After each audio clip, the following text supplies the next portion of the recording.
અરબ સાગરમાં વાવાઝોડું શક્તિ સક્રિય થયું છે, જેમાં ગુજરાત પર શક્તિ વાવાઝોડાનો ખતરો વધી ગયો છે। ગીર સોમનાથ જિલ્લાનું તંત્ર સજ્જ બની ગયું છે। માછીમારોને 6 ઓક્ટોબર સુધી દરિયામાં ન જવાની તંત્ર દ્વારા સાવચેતીના ભાગરૂપે સૂચના અપાઈ છે।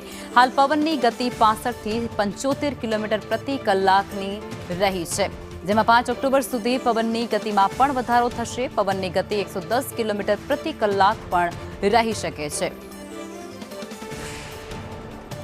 ચાલુ ચોમાસુ સિઝનનું પ્રથમ વાવાઝોડું એટલે કે અરબ સાગરમાં સર્જાયેલું શક્તિ ચક્રવાત હવે ધીમે ધીમે ગુજરાત મહારાષ્ટ્ર તરફ આગળ વધી રહ્યું છે અને એક શક્યતા મુજબ આગામી 24 કલાકમાં આ જે વાવાઝોડાયું છે તે સક્રિય થશે ને વિકરાળ સ્વરૂપ પણ ધારણ કરી શકશે। ગુજરાતના સૌરાષ્ટ્રના સમુદ્રકાંઠા વિસ્તાર પર તેની વધુ અસર જોવા મળી શકે છે।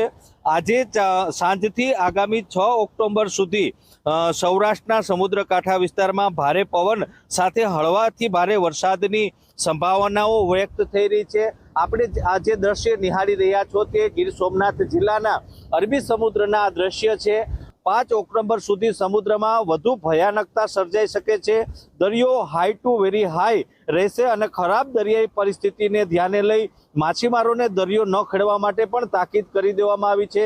આ ઉપરાંત દરિયાકાંઠા વિસ્તારમાં જ્યારે ચક્રવાતી શક્તિ નજીક આવશે ત્યારે 110 કિલોમીટરથી વધુની ઝડપે પવન ફૂંકાઈ શકે છે તેવી પણ સંભાવનાઓ છે।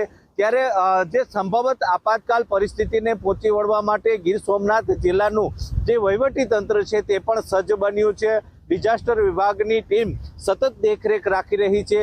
રાકેશ આહિર, સંદેશ ન્યૂઝ, ગીર સોમનાથ।